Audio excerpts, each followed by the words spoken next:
साथियों, मैं पवन कुमार आप लोगों को उमंग क्लासेज में स्वागत करता हूं। साथियों, आज मैं एक टॉपिक लेके आया हूं। ये बिल्कुल डिफरेंट टॉपिक है। आज पढ़ाई से रिलेटेड नहीं है। जो अभी बिहार में साथियों, अभी आपको जो बिहार स्टेट का जो फॉर्म भरा रहा है, बहुत सारे स्टूडेंट सब कमेंट कर रहे थे कि सर बिहार स्टेट के बारे में थोड़ा सब्जेक्ट का कम्बिनेशन हो गया, कब से स्टार्ट होगा, कैसे क्या है, थोड़ा डिटेल एक वीडियो बन लेके आइए। इसीलिए आज मैं आपको बिहार स्टेट का जो भी फॉर्म भरा रहा है, स्टार्ट हो गया है, 27 तारीख तक भराएगा, इसका डिटेल जानकारी पूरा एक लेके आज मैं आया हूँ। ठीक है साथियों, तो नमस्कार। अब हम लोग स्टार्ट करते हैं। ठीक है, तो इसका आज का टॉपिक क्या है कि डिटेल्स जानकारी बिहार STET एग्जाम 2025 का। ठीक है साथियों, तो सबसे पहले मैं आप लोगों को बता देना चाहता हूँ कि ऑनलाइन जो अप्लाई डेट जो स्टार्ट हुआ है 19/9/2025, जो अभी मंथ चल रहा है साथियों, जो आपको सितंबर चल रहा है, सितंबर मतलब 19 सितंबर 2025 से लेके 27 सितंबर 2025 तक उसका लास्ट डेट फॉर्म भरने का है। ठीक है, ये चीज आप लोगों को समझ में आ गया। कब से साथियों? 19 से लेके 27 सितंबर तक आप लोगों को STET का फॉर्म भराएगा। ठीक है, अभी भरा भी रहा है, आपको साइट सुचारू रूप से काम भी कर रहा है। ठीक है, जो आपको फिर जो दूसरा है कि एग्जाम का डेट, कि सर फॉर्म तो भर लिए लेकिन उसमें जो है एग्जाम कब होगा, जो अभी अब पता नहीं हमें कि अब एग्जाम उस डेट में इसके बीच में ले लिया जाएगा या क्या कुछ प्रॉब्लम या फिर कहीं डेट उठ आगे बढ़ जाए। लेकिन जहां तक मुझे आया हो कि हम लोगों को लग रहा है सभी शिक्षकगण को, क्योंकि जो है आपको 4 से 25 अक्टूबर का जो नेक्स्ट मंथ, अगला मंथ में टाइम दिया गया है, ये आपको इस बीच में ले लेना चाहिए। ठीक है एग्जाम, लेकिन अब देखते हैं कैसे क्या होगा। तो एग्जाम का डेट कब दिया हुआ नोटिफिकेशन में, आपको 4 से लेके 25 अक्टूबर के बीच में कभी भी एग्जाम ले लिया जाएगा आप लोगों को। ठीक है, उसके बाद जो है ना आपको तीसरा पॉइंट है कि रिजल्ट कब डिक्लेयर करेगा। रिजल्ट जो यहाँ पे नोटिफिकेशन में दिया हुआ है, आपको 1 नवंबर 2025 को आप लोगों को रिजल्ट डिक्लेयर कर देना चाहिए। ठीक है, ऐसा उसमें लिखा भी। यदि लेट भी होगा तो कमो बेस मुझे लग रहा है जैसे आप लोग नवंबर के फर्स्ट वीक में आप लोगों का रिजल्ट डेफिनेटली ये मान के चलिए कि आप लोगों का रिजल्ट डिक्लेयर कर दिया जाएगा BSEB बोर्ड के द्वारा। ठीक है, बिहार स्कूल एग्जामिनेशन बोर्ड के द्वारा। ठीक है साथियों, अब जो अगला पॉइंट हो गया 4 नंबर पे जो पॉइंट है साथी, 4 नंबर पे जो पॉइंट है, इसमें एज के बारे में अभी बता रहे हैं। एज जो है साथी यहाँ पे आपको एज जो है आपको 21 ईयर, मिनिमम एज जो है आपको 21 ईयर से लेके 37 ईयर के बीच के जो भी अभ्यर्थी हैं, सारे फॉर्म भरने के लिए आपको एलिजिबल है। ठीक है, ये जो एज जो दिया गया है साथियों, आपको जनरल कैटेगरी में जो है ना मेल कैंडिडेट जो आता है उसके लिए ये एज का क्राइटेरिया है। ठीक है, आपको उसके बाद जो है ना 40 साल तक जो है ना, जो एज का तो कुछ जो भी बिहार के डोमिसाइल रखते हैं, जो बिहार के परमानेंट वासी है, उसके लिए आपको एज का जो छूट है, ठीक है, रिलैक्सेशन है, जिसमें आपको 40 साल तक के जो है ना, जो जनरल कैटेगरी का जो फीमेल आता है, ठीक है, फीमेल जनरल कैटेगरी का जो फीमेल के लिए आपको 40 साल तक है। इसमें जो BC जैसे बैकवर्ड क्लास के जो पिछड़ा वर्ग के जो कैंडिडेट होगा, स्टूडेंट होगा, जो अत्यंत अति पिछड़ा वर्ग का जो स्टूडेंट होगा, मतलब मेल और फीमेल सारे जो है, इसके लिए कितना है 40 साल तक वो फॉर्म भर सकता है। मतलब 3 साल तक जो है ना आपको जनरल कैटेगरी का फीमेल हो गया, आपको BC हो गया, उसके बाद EBC हो गया, फिर उसके बाद मेल फीमेल सारे के लिए 40 साल तक एज वैलिड है। ठीक है, लेकिन वो 42 ईयर तक जो है ना सिर्फ है SC ST कैटेगरी का जो भी मेल और फीमेल हैं, उनके लिए एज जो है ना आपको 5 साल का छूट दिया है। मतलब कितना 37 है, 5 साल हो गया, तो 42 साल तक इसमें एज का रिलैक्सेशन उन स्टूडेंटों को मिलेगा। ठीक है साथियों, अब जो आते हैं हम लोग 5 नंबर पॉइंट पे जो आते हैं कि आपको जो है ना कितना सर फॉर्म भरेंगे तो कितना पैसा किस कैटेगरी के लिए कैसे क्या है, इसका डिटेल अब हम लोग यहाँ पे देखने जा रहे हैं। ठीक है साथियों, जैसे यहाँ पे जो कैटेगरी है, जो जनरल कैटेगरी का स्टूडेंट होगा या EWS में इकोनॉमिकल आपको वीकर जो सेक्शन का जो भी स्टूडेंट होगा, और जो भी बैकवर्ड क्लास होगा, एक्सट्रीमली बैकवर्ड क्लास होगा, मतलब जनरल कैटेगरी जो अनरिजर्व कैटेगरी का हो गया, जैसे आपको EWS BC EBC के लिए जो है ना, यदि बच्चा पेपर 1 या पेपर 2 दोनों में से कोई एक ही पेपर भरेंगे तो उनको जो है ना आपको 960 रुपया, मतलब 960 रुपीज उनको पेड करना पड़ेगा। ठीक है साथियों। और वही जो दोनों पेपर, जो बोथ पेपर मतलब पेपर 1 और पेपर 2 दोनों पेपर जो भरेंगे, जैसे पेपर 1 होता है आपको 9 10th मतलब हाई स्कूल के जो भी टीचर बनेंगे उसको पेपर 1 पास करना पड़ेगा, और जो पेपर 2 जो होता है आपको 11 12th के लिए प्लस 2 स्कूल के लिए जो भी बच्चे हैं मतलब यानी कि बीपीएससी आने वाले टाइम में जो फॉर्म भरेंगे उसके लिए पेपर आपको पास पेपर 2 करना पड़ेगा, ठीक है। तो जो दोनों आप फॉर्म भरेंगे उनके लिए आपको 1440 रुपया पेड करना पड़ेगा, चार्ज है एक फॉर्म भरने का, ठीक है साथियों। आई थिंक आप लोगों को जो है ना जो भी जनरल कैटेगरी का EWS, उसके बाद BC, उसके बाद EBC कैटेगरी का सिंगल पेपर के लिए 960 रुपया, और दोनों पेपर जो भरेंगे उसके लिए आपको 1440 रुपया पेड करना पड़ेगा, ठीक है। अब आते हैं SC ST और PWD जो भी दिव्यांग स्टूडेंट होगा, और SC ST कैटेगरी का जो भी बच्चे होंगे उनको यदि पेपर 1 भरते हैं तो उनको 760 रुपया पे करना पड़ेगा, ठीक है, फॉर्म का चार्ज। और जो दोनों पेपर भरेंगे मतलब क्या नहीं बोथ पेपर मतलब पेपर 1 और पेपर 2 जो दोनों भरेंगे इनके लिए आपको 1140 रुपया का आपको पेमेंट करना पड़ेगा, ठीक है साथियों।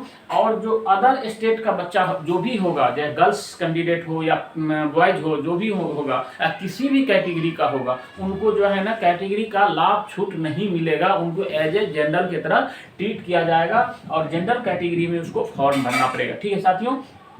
तो उनके लिए जो अदर स्टेट का बच्चा होगा उनके लिए जो यदि पेपर 1 भरते हैं तो उनको जस्ट आपको 960 रुपया मतलब 960 रुपीज आपको पेमेंट करना पड़ेगा, और जो दोनों पेपर भरेंगे जो अदर स्टेट का बच्चे हैं स्टूडेंट हैं उनको 1440 रुपया पे करना पड़ेगा, ठीक है साथियों। तो आई थिंक आप लोगों को जो है ये जो मैं अभी 5 पॉइंट बताया हूँ, ऑनलाइन कब से स्टार्ट होगा, एग्जाम डेट क्या रहेगा, उसका रिजल्ट कब तक आ जाएगी, एज का क्या मसला है, उसके बाद जो है ना आपको कितना कितना फॉर्म भरने में क्या पे करना पड़ेगा, ये सारी 5 पॉइंट अब हम लोग 1 बाय 1 करके यहाँ पे हम लोग देख लिए, ठीक है साथियों।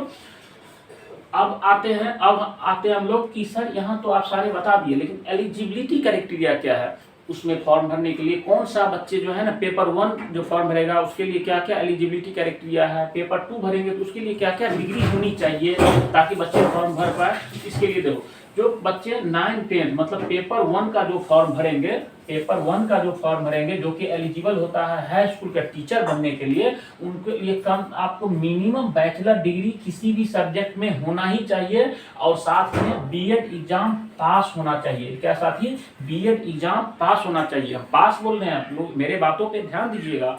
जो यहाँ पे यदि कोई बच्चा बैचलर डिग्री कंप्लीट कर लिया है, ठीक है, अमूमन तो बैचलर डिग्री कंप्लीट करने के बाद ही बच्चे बीएड कर सकते हैं, ठीक है। तो बीएड में यदि कोई बच्चा एपीयर है या जिसको 2025 में अभी कंप्लीट मतलब यानी कि होने वाला है तो वो बच्चे फॉर्म नहीं भर सकते। हाँ, जिसका रिजल्ट डिक्लेयर हो चुका है वो बच्चे फिर एलिजिबल है, ठीक है। अन्यथा जिनके पास डिग्री नहीं आया है तो वो बच्चे एलिजिबल नहीं है, क्योंकि आप ही सोच लो ना, क्योंकि उसमें जो है ना आपको जो फॉर्म भरोगे एसटीईटी का, जब भी जाओगे फॉर्म भरने तो वहाँ पे आपको ग्रेजुएशन का बीएड का जो है ना मार्कशीट अपलोड करने के लिए बोल रहा है। तो डिक्लेयर जब तक नहीं हुआ रहेगा रिजल्ट तब तक कैसे एलिजिबल होगा, कैसे फॉर्म भर पाएगा, ठीक है। तो साथियों 9 10th का जो भी पेपर 1 भरेगा उनके लिए आपको बैचलर डिग्री और बीएड का एग्जाम पूरा पास होनी ही चाहिए, तभी वो बच्चे एलिजिबल हो पाएगा, ठीक है। और साथ ही जो है ना आप लोग को 50% मार्क्स कम से कम होनी चाहिए, 50% अंक प्राप्त किया हुआ होना चाहिए, ठीक है। यदि उससे कम है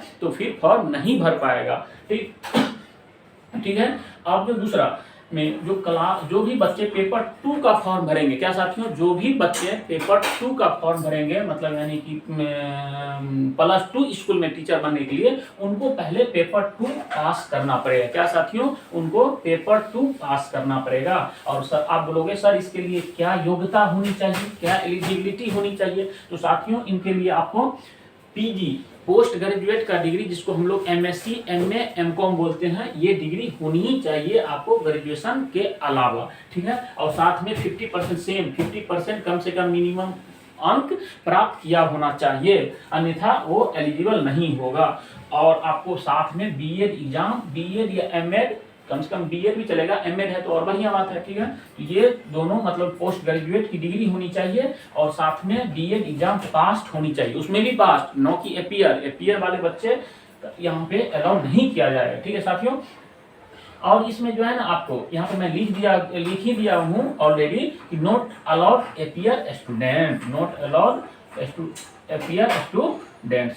ठीक है साथियों, तो अब हम लोग जो है ना एलिजिबिलिटी क्राइटेरिया यहाँ पे हम लोग देख लिए कि पेपर 1 का जो फॉर्म भरेगा उसके लिए क्या एलिजिबिलिटी, क्या क्वालिफिकेशन होनी चाहिए, कितनी अंक के साथ वो उत्तीर्णता मतलब उनकी होनी चाहिए। और पेपर 2 का फॉर्म भरेंगे जैसे 11-12 के लिए, तो पेपर 2 में क्या क्या डिग्री आपको होनी चाहिए, तभी आप एलिजिबल होगा। आई थिंक आप लोगों को ये दोनों पॉइंट समझ में आ गया होगा। ठीक है, अब यहाँ पे मैं एक नोट करके लिखा हूँ, वो ध्यान वाली बात है।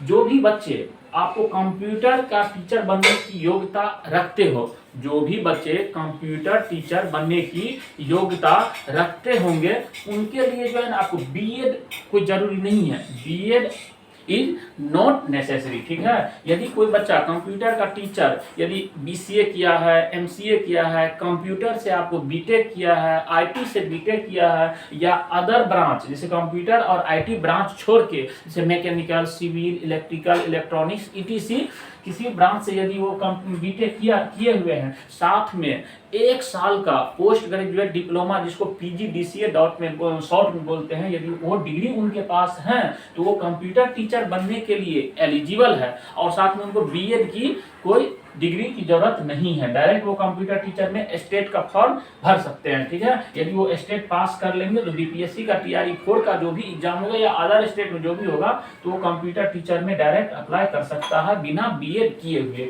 ठीक है, ये बहुत ही काम की बात है जो बच्चे इनकी योग्यता रखते हो और बीएड नहीं किया हुआ है।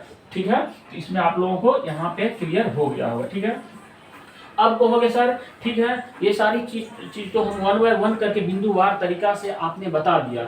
अब जो है ना परीक्षा का पैटर्न कैसा रहेगा, मतलब परीक्षा में कितना नंबर का कौन सा क्वेश्चन आएगा, किस मीडियम में रहेगा परीक्षा होगी, क्या हिंदी इंग्लिश दोनों में होगी या किसी एक ही में होगी, इन चीजों का यहाँ पे हम लोग अब डिस्कशन करने जा रहे हैं। 7 नंबर पॉइंट में हम ऑलरेडी लिखे हुए हैं परीक्षा की पैटर्न, पात्रता, मतलब ये जस्ट कंपटीशन एग्जाम नहीं है, ये पात्रता है जो आपको मिनिमम क्वालिफिकेशन मतलब मार्क्स ऑब्टेन करनी चाहिए, वो आनी ही चाहिए, तभी आप क्वालिफाइड माने जाओगे। ठीक है, तो यहाँ पे क्या है साथी, विषय वस्तु जो भी सब्जेक्ट, जैसे कोई भी बच्चा जो है ना आपको पेपर 2 या पेपर 1 में कोई मैथ से भरेंगे, कोई फिजिक्स से भरेंगे, कोई साइंस से भरेंगे, कोई अदर सब्जेक्ट से भरेंगे, तो जो बच्चा जिस मेन सब्जेक्ट से भरेंगे उससे आपको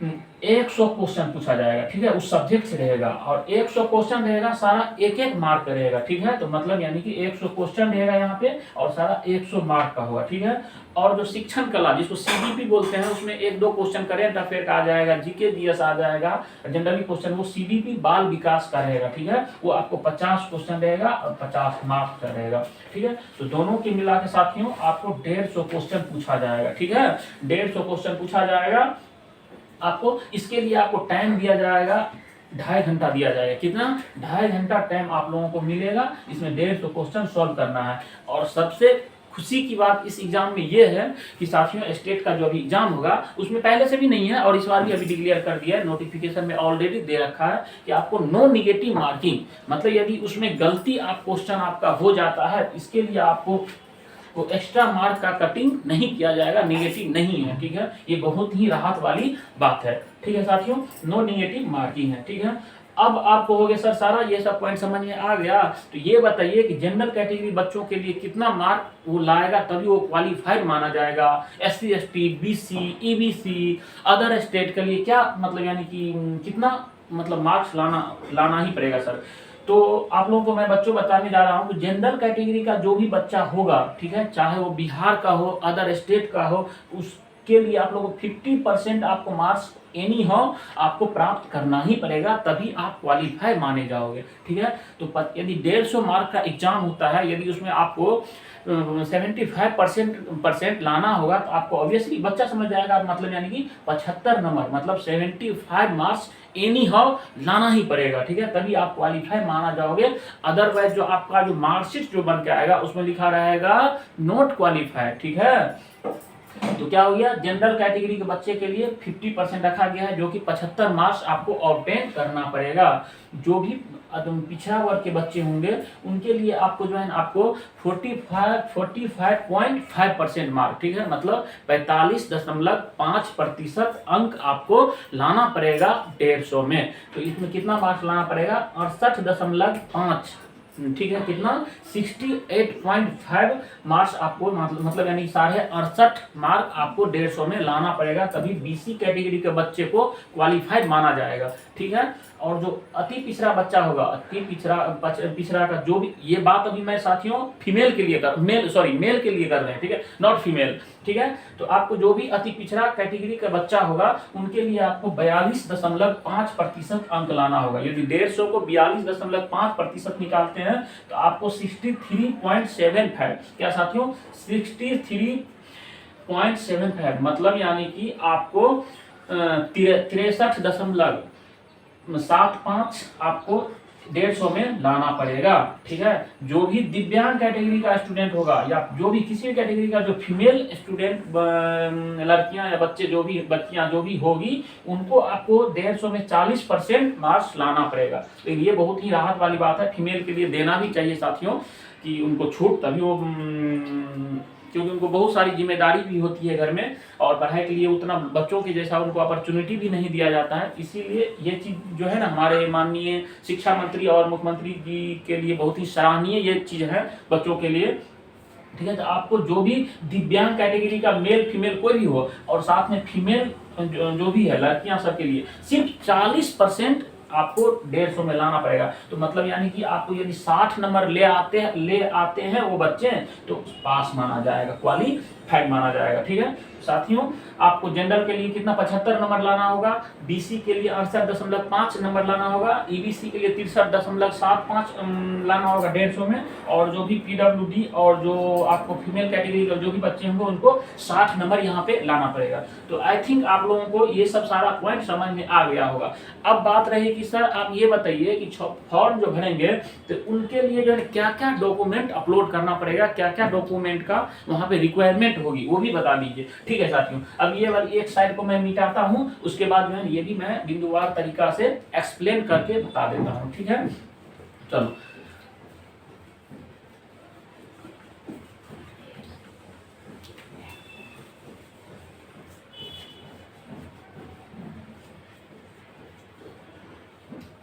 ठीक है साथियों, अब मैं इसमें जो डॉक्यूमेंट क्या क्या सर्टिफिकेट की जरूरत पड़ेगी वो मैं यहाँ पे बताता हूँ, डॉक्यूमेंट या, ठीक है। तो पहला है साथी यहाँ पे आप लोगों को जो भी पेपर 1 का बच्चा बनेगा, पहला 10th क्लास का, ठीक है, 10th का इनको मार्कशीट चाहिए होनी चाहिए, प्लस आपको जो मूल प्रमाण पत्र बोलते हैं या सर्टिफिकेट बोलते हैं या प्रमाण वो बोलते हैं, आपको सर्टिफिकेट आपको होनी चाहिए, क्या मतलब अंक पत्र होनी चाहिए, प्लस आपको प्रमाण पत्र, जिसको बिहार में